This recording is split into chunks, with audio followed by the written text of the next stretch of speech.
Hey Peaches, I'm hopping on here with 4 more tarot and oracle answers to your how, what, and why type of questions. These are timeless readings, so anytime that you see one pop up and you've been contemplating or wondering about something, it is finding you at just the right time. They are time stamped below, so you can go straight to the one that you feel pulled towards. So let's go ahead and start with answer number 1.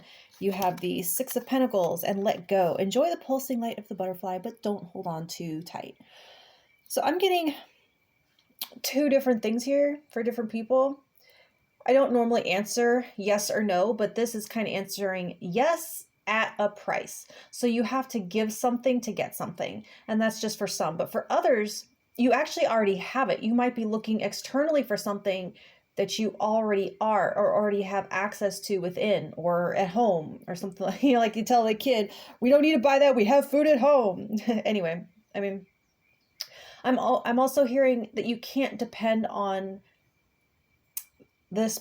There's a person like a parent, a teacher, or a mentor forever. Like they've taught you well, and it's time to take care of something for yourself, and also not to lionize them or credit them with your innate knowing. What's the movie? It's Spaceballs, when Lone Star loses the Schwartz ring and he thinks he has no power because he thinks all the power is in that ring, but you hear Yogurt, his voiceover, tell him the Schwartz is in you. Let go of symbol and embrace the real. It's like the magic is in you. It's not in the symbol. And finally here, there's something about trying to follow a teaching or guidance or model exactly without deviation or adaptation, and it won't work. It makes it a dead art or a dead philosophy if it isn't allowed to grow and change and be alive with you or the times or whatever it is. So I hope that helps answer your question. Stack 1. Okay, answer to question number 2. You have the King of Pentacles and origins. Remember your roots. So as you ask questions about the future and you stare at the horizon and wonder what's next, see that you are staying grounded and rooted in your present reality, because that is where that future is being built and created. Because if your present is a dream state that you aren't even here for, you're building castles in the sand. What you want to have in the future starts with a foundation that you're laying right now. However unglamorous that might sound. Like all of the towers and turrets and banners are worthless if you build on bad ground. So what you want to build starts today, right now. You can't sleep through the hard work, unfortunately. It's all you, I'm hearing. Do what has to be done. Yes, your name will be on the building someday, whether that's figuratively or maybe for some of you that's literal, but not because you'll marry into it or inherit it. It's going to be all because of your effort, 100% earned and legit, and it starts today. Get to work. That's the answer I'm getting for stack 2. Get to work. Okay, the answer to question number 3, you have the Fool and clearing, make room for growth. Well, that's a perfect pair, honestly. So what they're wanting you to clear is all preconception, what you think you know, old habits that have flown under the radar of your critical thinking, everything that you've been told and accepted as fact without evidence.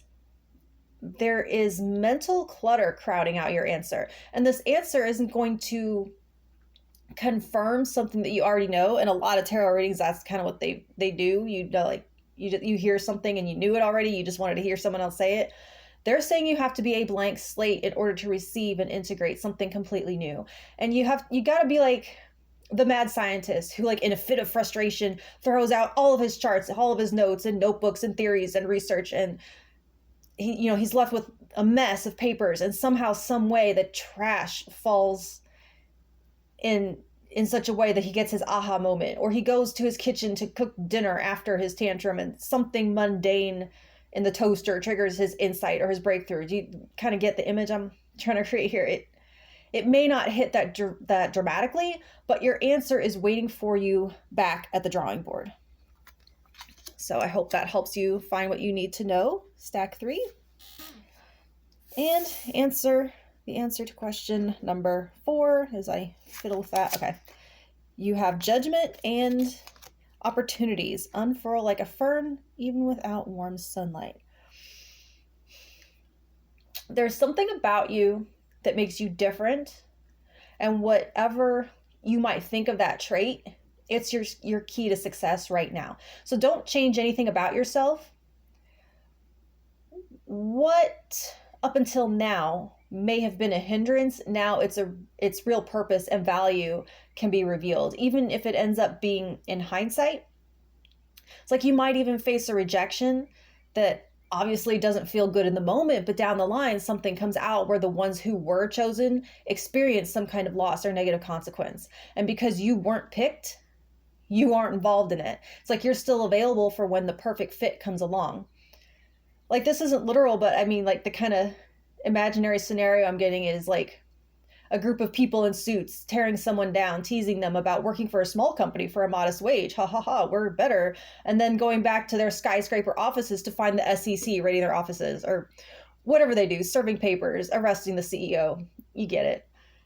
Your answer is not to try to be something that you're not, because you as is an advantage in this situation. So I hope that helps you, stack 4, and I will be back with 4 more answers here soon. Thank you.